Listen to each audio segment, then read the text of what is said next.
I stood at the center of the gala, my eyes fixed on Ethan, who was about to be publicly shamed. The sound of laughter and music filled the air, but I knew it was all about to come crashing down. I thought back to the moment I discovered his infidelity and how my world was turned upside down. I had to make a decision. Could I trust Julian, the man who claimed to have proof of Ethan's deceit? I remembered the look in Julian's eyes, the way he said, "I have proof, Ava, and I think you're the only one who can help me bring him down." I knew in that moment that everything was about to change, but I had to be careful. I couldn't let Ethan suspect a thing. I had to keep up the facade for now. As I scanned the room, I saw Ethan, charming and charismatic, shaking hands and laughing with the guests. But I knew the truth, and I was about to make sure everyone else did too.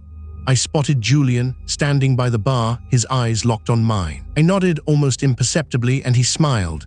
The music stopped, and I took the microphone, my voice ringing out across the room. "Ladies and gentlemen, welcome to the charity gala. Tonight we're here to support a great cause, and I'm honored to be your host." I paused, my eyes locked on Ethan. But before we begin, I'd like to take a moment to acknowledge the people who make our community great. People like my husband, Ethan, who has always been a pillar of support. Ethan smiled, his eyes shining with pride, but I could see the faintest glimmer of uncertainty. I continued, "And people like his business partner James, who has been a rock for our community." James stood up, a look of surprise on his face, and Ethan's eyes narrowed.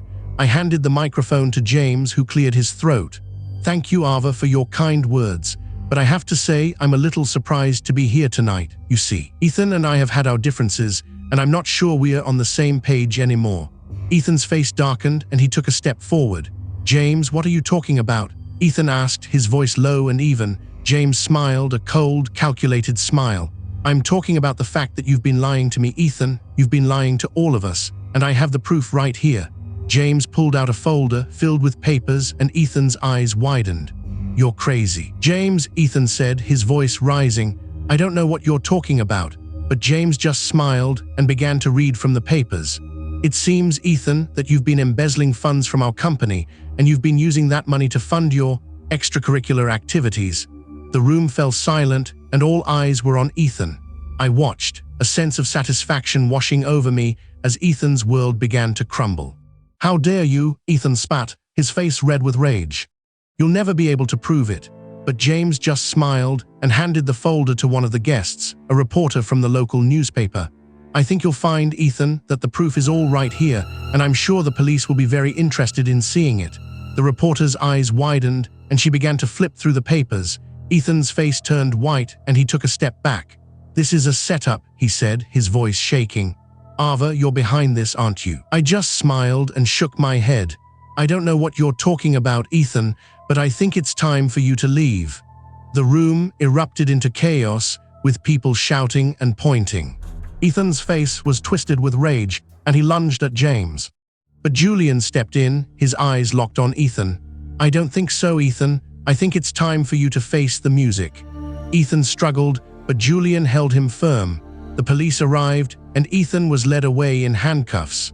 I watched, a sense of satisfaction washing over me as Ethan's world continued to crumble.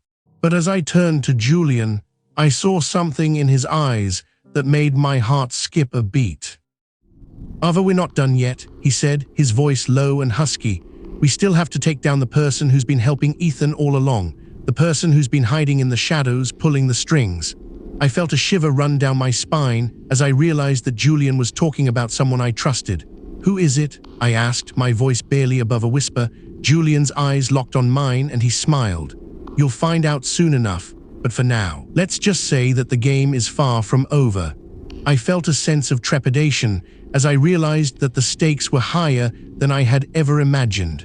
As I looked around the room, I saw the devastation that Ethan's downfall had caused. His business partner, James, was shaking with rage, his eyes fixed on Ethan. "You're finished, Ethan," James spat. "You're going to pay for what you've done." Ethan's face was twisted with fear as he realized that his world was crashing down around him. And I knew, in that moment, that I had to see this through to the end.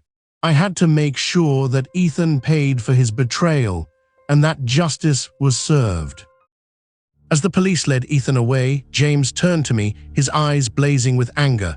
"You knew about this, didn't you?" he asked, his voice low and even.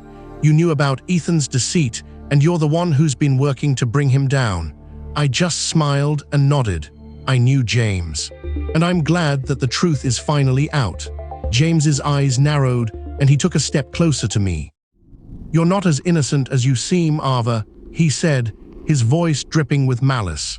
You're just as guilty as Ethan, and you're going to pay for your part in this too. I felt a shiver run down my spine as I realized that James was not what he seemed. He was not just a business partner, but a man with a deep-seated grudge.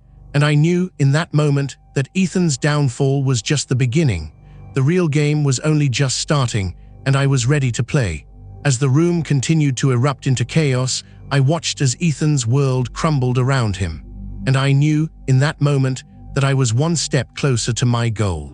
But as I turned to Julian, I saw something in his eyes that made my heart skip a beat. Ava, we're not done yet, he said, his voice low and husky. We still have to take down the person who's been helping Ethan all along, the person who's been hiding in the shadows, pulling the strings. I felt a sense of trepidation as I realized that the stakes were higher than I had ever imagined. And then, just as I thought it was all over, James dropped the bombshell. You know, Ethan, I've been waiting for this moment for a long time, he said, his voice dripping with malice. You see, I have a secret, one that I've been keeping for years. And it's going to destroy you, Ethan. It's going to destroy everything you've worked for. Ethan's face went white, and he took a step back. What are you talking about, James? He asked, his voice shaking. James just smiled and leaned in close. I'm talking about the fact that I'm not just your business partner, Ethan. I'm your brother. My eyes widened as I watched the scene unfold. Ethan's face was twisted with shock, and he stumbled backwards. No, that's not possible, he said, his voice barely above a whisper. James just smiled and nodded. Oh, it's very possible, Ethan. And it's the reason why I've been working to bring you down all along. As the truth began to unravel, I watched in awe as Ethan's world began to crumble. And I knew, in that moment, that I was one step closer to my goal. But as I turned to Julian, I saw something in his eyes that made my heart skip a beat. And then everything went black. But as I looked at James, I saw the hatred in his eyes, and I knew that this was far from over. You're finished, Ethan, James spat, his voice dripping with malice. You're going to pay for what you've done. And with that, Ethan's world began to crumble, and I watched as he fell, his empire destroyed, his reputation in tatters.